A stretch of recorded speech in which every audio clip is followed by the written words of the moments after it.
Hello' ভিউৱাৰ্ছসকল, কি খবৰ সকলোৰে? আশা কৰোঁ সকলো ভালেই আছে। মই প্ৰিয়াক্ষীয়ে আপোনালোক সকলোলৈকে দ্য ষ্টৰী টাইমৰ আন এটা ষ্টৰীলৈ স্বাগতম জনাইছোঁ। আজিৰ ষ্টৰীটো হৈছে এগৰাকী বৰ মৰম লগা মাহীৰ ওপৰত। ষ্টৰীটো মোৰ মায়ে লিখিছে। আই হোপ এভৰিৱান মাষ্ট লাভ দিছ। চ' ষ্টৰীটো ষ্টাৰ্ট কৰোঁ। সন্ধিয়া নামঘৰত দবা কাহ বাজিছে। ওচৰৰ মানুহবোৰৰ ঘৰৰ পৰা কোনোবা সৰু ল'ৰাই চিঞৰি চিঞৰি প্ৰাৰ্থনা গাইছে। মাহীয়ে ধূপকেইডাল জ্বলাই ভগৱানৰ ওচৰত কাকুতি ঘোষা গাইছে।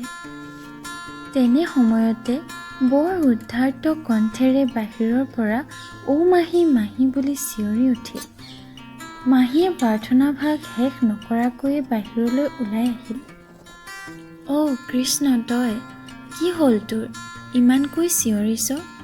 মাহী, বৰ ডাঙৰ কথা হ'ল অ', ব'লকচোন এপাক আমাৰ ঘৰৰ পৰা আহিব। ল'ৰাটোৱে ইমানেই কান্দিছে, সি চকুৱে মেলিব পৰা নাই।"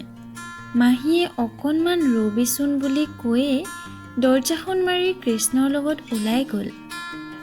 কেৱল পৰিয়ালটোৰ বাদেই বয়োজ্যেষ্ঠৰ পৰা আৰম্ভ কৰি সৰু ল'ৰা-ছোৱালীলৈকে সকলোৰে ৰাজহুৱা মাহী তেওঁ।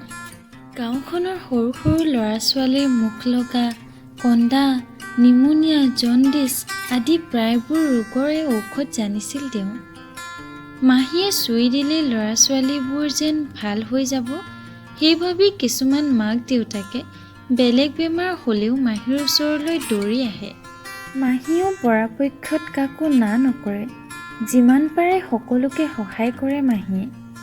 দিনততো বাদেই, ৰাতিও যদি কোনোবাই বিচাৰে মাহী নোযোৱাকৈ নাথাকে। এতিয়া মাহীৰ বয়স হৈছে। তেওঁ হাই প্ৰেছাৰ, ছুগাৰ থকা বাবে আজিকালি সকলো বস্তু খাবও নোৱাৰে। ৰোগ যিমানেই পুৰণা হ'ল, মাহীও সিমানেই দুৰ্বল হৈ আহিল। অৱশেষত মাহী প্ৰেছাৰ, ছুগাৰৰ লগতে জ্বৰ, কিডনী ষ্ট'ন আদিৰ ৰোগেও হেঁচা মাৰি ধৰিলে।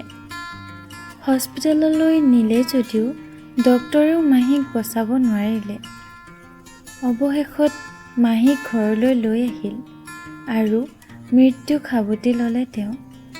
মাহীৰ দেহটো চোতালত যেতিয়া বগা কাপোৰেৰে ঢাকি থৈছিল, সকলো মানুহৰে কেৱল এটাই কথা, মাহী গুচি গ'ল, আমাৰহে বৰ দিগদাৰ হ'ল অ'। কিবা এটা হ'লেও মাহীৰ ওচৰলৈ আহিছিলোঁ, এতিয়া যাবলৈকে মানুহ নাইকিয়া হ'ল।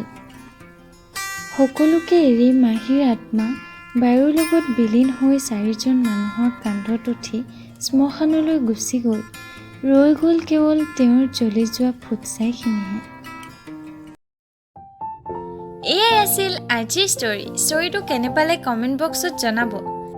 চেনেলটো ছাবস্ক্ৰাইব কৰিব আৰু লাইক এণ্ড শ্বেয়াৰ কৰিবলৈ নাপাহৰিব। ধন্যবাদ।